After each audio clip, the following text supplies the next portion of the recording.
Welcome back. This is OK Fixer. This is going to be part 4 of the engine build. We're going to look at our cylinder heads. A couple of things about your cylinder heads. If you have them professionally redone, then you don't have to worry about it. If you're on a low buck like I am, then you can make your own decisions on what you want to do. I do not have any burnt valves. I do have 4 Healy coils in each one of the spark plug holes, so these cylinder heads have been once or twice redone, maybe, or however many. Couple of things. This cylinder head is beat all to pieces. It's got a giant chunk out of it right here. None of these cylinder heads are cracked. They usually crack between here and here, and they're not cracked, so they're still in good shape. But this one's been beat to pieces, so this tells me probably because you know the cylinder is going to be like this. This has probably been number 3 at one time or other. And the reason why I say that is because number 3, with the smallest amount of neglect, that is, you know, you got 5 pints of oil in that car, you run it a pint low, and it gets hot. Okay, and then your engine starts to suffer. So, and what suffers in your engine is your cylinder heads, primarily number 3. And the reason why it's number 3 is because it's over the oil cooler, and it doesn't get the amount of cool air that the rest of the cylinders get. So number 3 suffers a lot. Dropped valves, dropped valve seats, that kind of thing. So we've looked over our heads, and they're pretty good. They are, I should say, they're okay. They'll work. They'll work for a little bit longer, okay? Eventually, I'm probably going to pull this engine back out again and put a new set of heads on it. But I don't have the bread for that right now. So you got to think about stuff like that. These will work. Eventually, those spark plug Healy coils will come out with the spark plug. You know, there's just not more I can say about it. If you look at the heads of these valves, the heads of the stems, they're beat pretty bad. You know, what I'll do is I'll get another set of heads and have them reworked, train, and I'll put new valves and guides in it and all that other stuff, like I did this engine over here. You need both of these pieces of tin here also. They go in there like that, and they keep the air from escaping, and they kind of channel it around. This one here isn't in there correctly. If you notice, it's got a little lip up on there. We'll have to adjust that and make that work right. Okay, anyways, what I'm trying to tell you is I need to shut that garage door. Got a train going on and somebody doing the weed eating. Jeez. I'm going to pick number 3. Okay, number 3 cylinder that I'm going to use, and it's not going to be this one. This one's already served as number 3. Good job, good job, good job. Okay, we're going to pick the best cylinder for number 3, or best hole for number 3.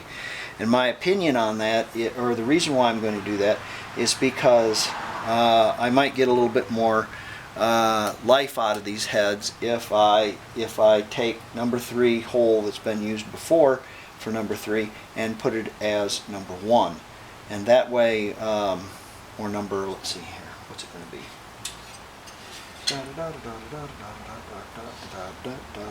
2. Okay, so I had to think about that for a second. So I kind of move things around. So I'm going to show you how to match these cylinders to these heads, and we're going to mark them. So let me get this garage door closed. I took some carriage bolts and I ground the lip off of them, and I ground the edge off of it so they fit like that. Okay, see, it clears that right there. Okay. And I put a bolt through there and tightened it up, and I'm going to be able to put this, I need a little bit longer bolt, but it'll work. Put this in a drill. Okay. And line that up like this.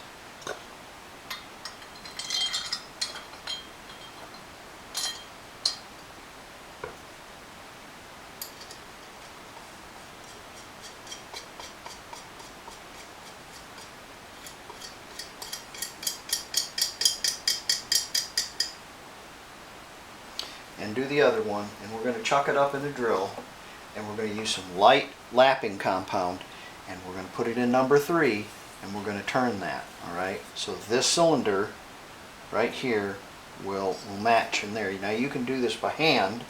You can do this by hand also if you want to, but I got sore hands and sore arms, so I try to do everything I can by electric, or as easy as I can.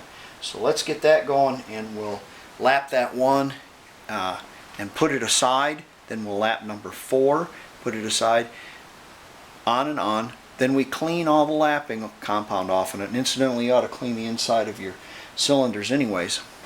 And we'll have them all marked, and we know where they go. And then we'll install our pistons in there and push them down so you can slide a pin in and out of it, and we'll adjust where the piston has to go and the ring gaps also, and orientation of the rings. So we'll have 4 cylinders all marked, ready to go into the cylinder, and this is just the way I do it, is I put the whole cylinder and piston in, slide it in, and then push the pin in. I have the clip in already on one side, and I'll show you, but that's the way I do it.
So we have a beautiful little ring around there, where that cylinder is going to fit.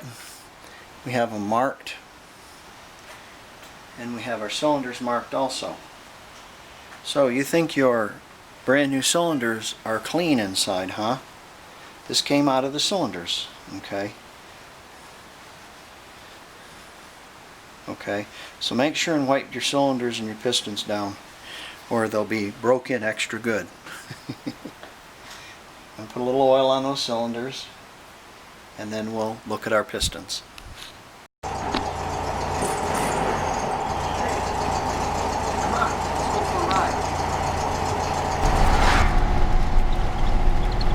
Well, we're headed out this morning to a car show. I don't have this car entered into it because they wanted $30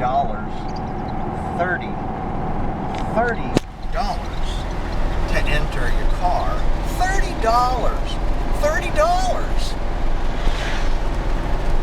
That's not a car show, that's a business. Anyways, it's a Volkswagen car show put on by the VW Club of Oklahoma. And so we're going to go down there and see that. Also, another thing with the $30 that you have to pay, since this is at a city park, and the lawyers might sue you, you have to wear a mask all the time as a participant. So the lawyers don't sue you.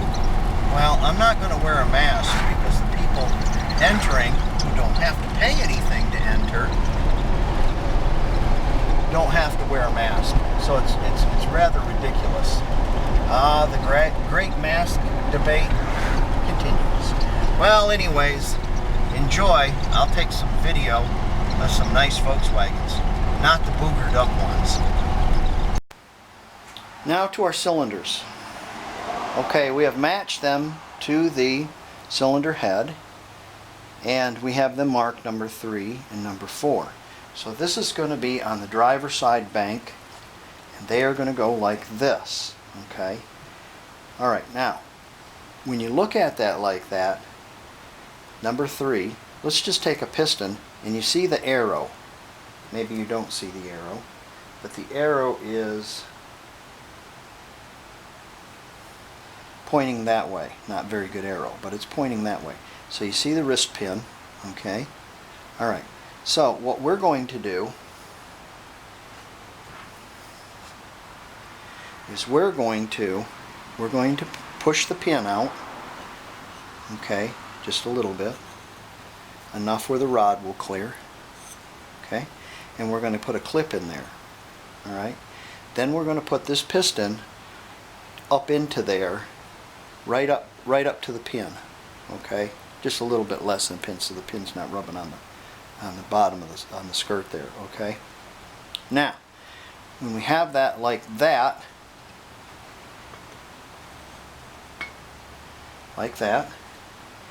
rings. Okay, now you have 3 rings. You have an oil ring, and the oil ring is comprised of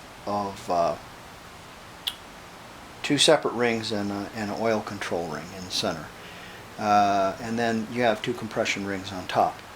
You want, ideally, you don't want any of your rings at the bottom, okay, because that's the way the cylinder is going to lie. And water runs downhill, liquids run downhill. So you'll have a clean path for oil to make its way up into the combustion chamber and burn. So you don't want that. Probably be okay, but I don't ever do that, okay? So I divide things up, okay? And this is the way I divide it, okay? You can divide it any way you want to. This is the way I divide it.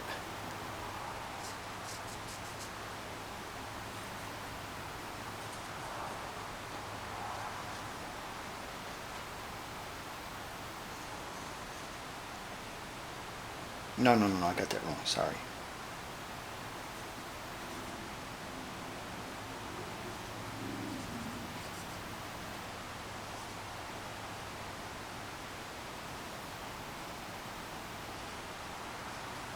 Okay, so these 2 are going to be the thin one, this is going to be your oil control ring. Okay, and that's where the joints are going to go. That's how I'm going to put the joints. I'm going to put both these compression rings opposite each other, and then I'm going to put both oil rings at about 45, and then the oil ring at 0 degrees, and these are going to be 180 and 90,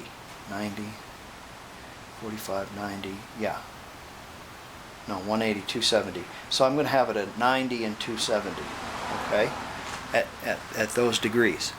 And I'm going to have one pin in here, or one clip in here, and that way, when I set the piston in place, or the cylinder in place, I can get to the rod, and I will be able to get to the rod because number 4 will not be there, and I can push the pin into the rod and put the clip in place. Okay, does that make sense? Now, also, before I put this piston up in here, I'm going to put a gasket on here, because once you put the piston in and the rod's hanging out like this, you're going to have a hard time getting the gasket on. The gasket will already be on, and you can work a Q-tip and some sealant around there. That way there's no chance of you ripping that gasket. So let's get to work. Let's put them together.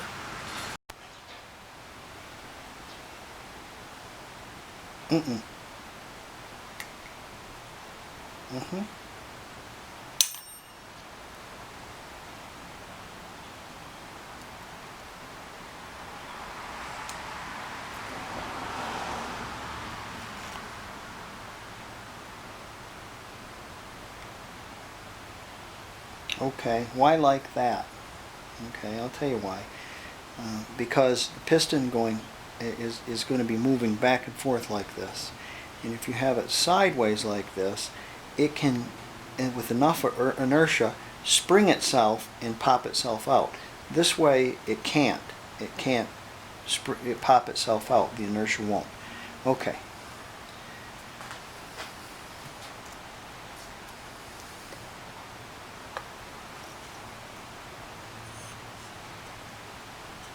Put our pin in.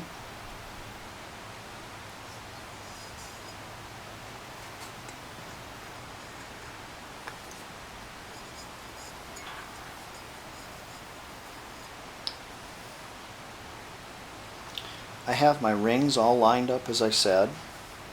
My compression rings I put a little bit lower, probably at 100 and at 260.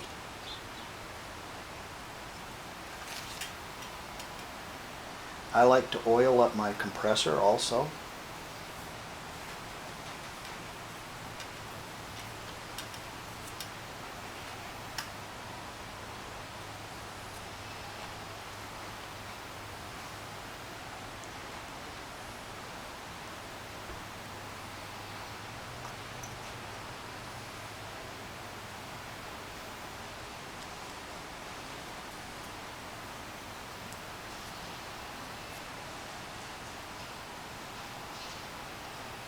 What's so dirty?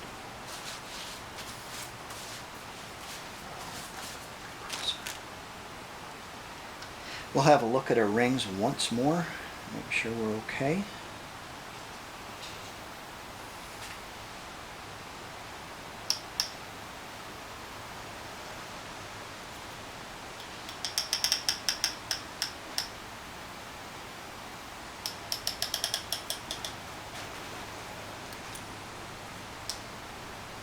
Okay, our arrow is pointing towards the flywheel, so we're going to flip her over. See which way the arrow is? Flip her over. Okay, you know you're correct because the pin is going with the flat side. You can just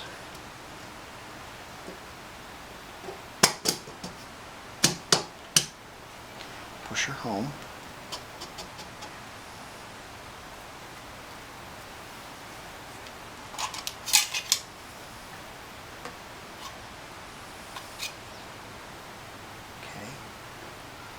Now we're going to come out a little bit. Try not to push that piston out of there.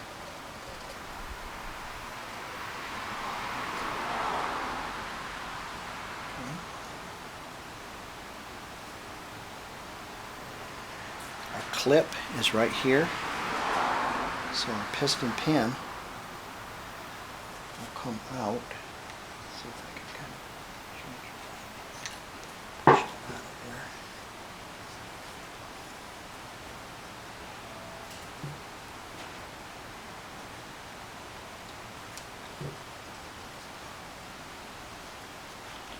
Whoops, forgot one thing.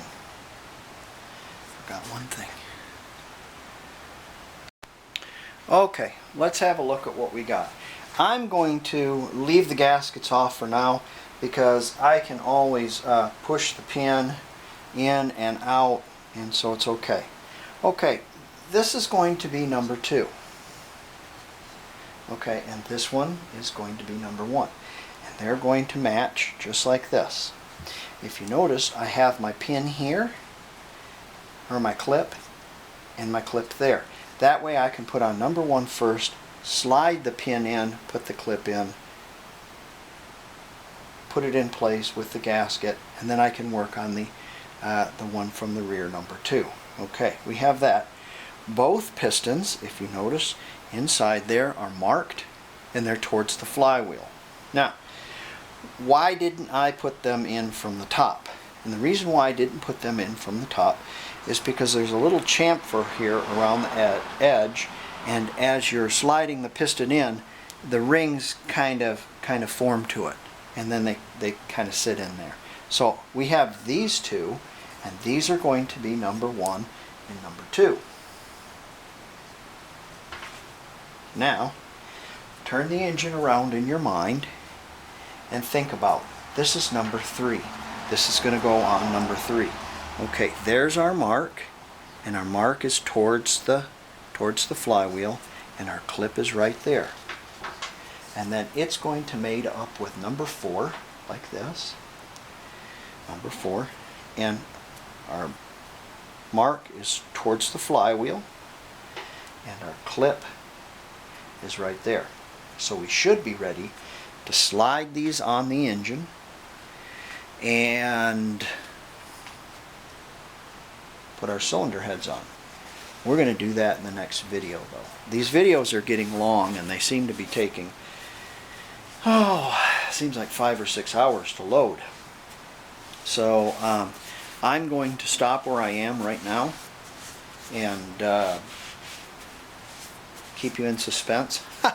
No, actually, it's all I can do. I'm lucky to have this done. I'm in the midst of several other projects at the same time, and also awaiting a new grandchild.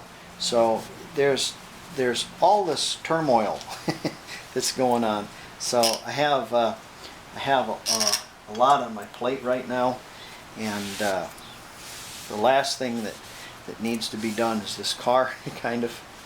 It really doesn't. I enjoyed driving the Beetle this morning. I'm glad you came with me. I seen a lot of really cool cars. You got to forgive me. My mouth runs and it shouldn't. You know, people who have these cars, God bless them. Even if they do have pickup beds welded to the end of them. 3-liter engines that are supercharged. 2 carburetors, or a Ford engine in it. I've seen a Ford engine in them too. I've seen a bus with a Ford engine. I've seen a Beetle with a Ford engine, an Ecotec or something. Anyways, okay. Thank you for wrenching with me. Enjoy your day. I will. Have a good one, and we'll catch you on the next video. Bye.